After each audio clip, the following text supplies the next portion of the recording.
Hey, folks, great to chat again. And I'd like to talk a little bit about free speech. Many of you may have heard about the recent debacle at Stanford Law School. A Circuit Court of Appeals judge appointed by Trump, Stuart Kyle Duncan, was invited to speak at the Federalist Society's organized event at Stanford Law School. And what followed from that event was a complete debacle, but I think gives some really interesting, valuable lessons on free speech and how we can handle it better in terms of being tolerant. The speech basically started, and almost immediately there was extensive heckling, rudeness, and really foul and unprofessional and unbecoming uh, language from the audience. And there was really no argument about it. As a matter of fact, one of the protesters went as far as saying, and again, these are all presumably both either Stanford students and probably almost all Stanford law students. One of the protesters called for Stuart Kyle Duncan's daughter to be raped, which is just beyond offensive and rude. Um, and then Duncan, unfortunately, did not maintain a judicial, uh, let's say, demeanor. And then he started shouting and yelling demeaning epithets at the audience, including calling one of the audience members.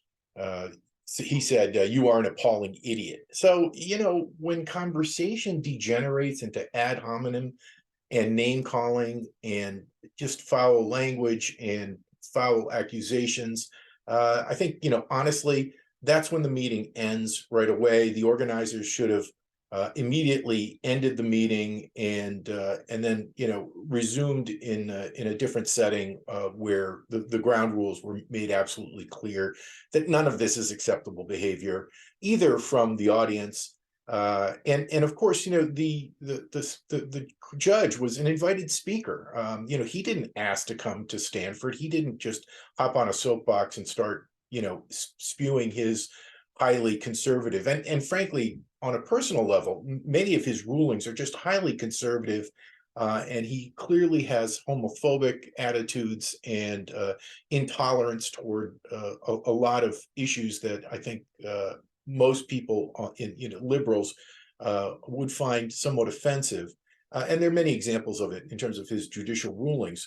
But again, it's within the broad range of, what we tolerate in terms of the range of behaviors and attitudes that are acceptable within a democratic society. Really, unfortunately, when the Associate Dean for Diversity, Equity, and Inclusion was asked to come up to quell the problem, Tyrion Steinbach, the comments made then were those almost supporting and endorsing the hecklers, which made it worse. And that dean is now on leave for that unfortunate behavior. So since that time, what's happened? Well, the Stanford's president, Mark Tessier Levine, and the law school dean, Jenny Martinez, have both extended apologies to Stuart Kyle Duncan and basically said the school needs to learn to tolerate to understand that free speech means listening and meaningful dialogue and meaningful interaction. So at least that moved in the right direction. Both sides clearly exhibited arrogance, intolerance, and irresponsibility and engaged in ad hominem attacks, which is the antithesis of what reasonable dialogue and free speech is about. I'll just conclude by saying, if we're going to have reasonable dialogue and have exchanges of ideas, they need to be civil, they need to be professional, they need to be without personal attacks or name calling. I'm a huge fan of the Second Amendment and free speech, and do believe in Justice Brandeis's famous statement that sunlight is the best disinfectant when it comes to free speech. I think it's important that beyond that, we recognize that there are limits to free speech, and speech that incites violence, speech that incites imminent harm is absolutely intolerable, and clearly inciting a riot is intolerable and impermissible, even with our rules on free speech. I would even go as far as saying that speech which is heinous, which shows reckless disregard for human safety and can cause predictable severe harm and death, needs to be carefully scrutinized as well.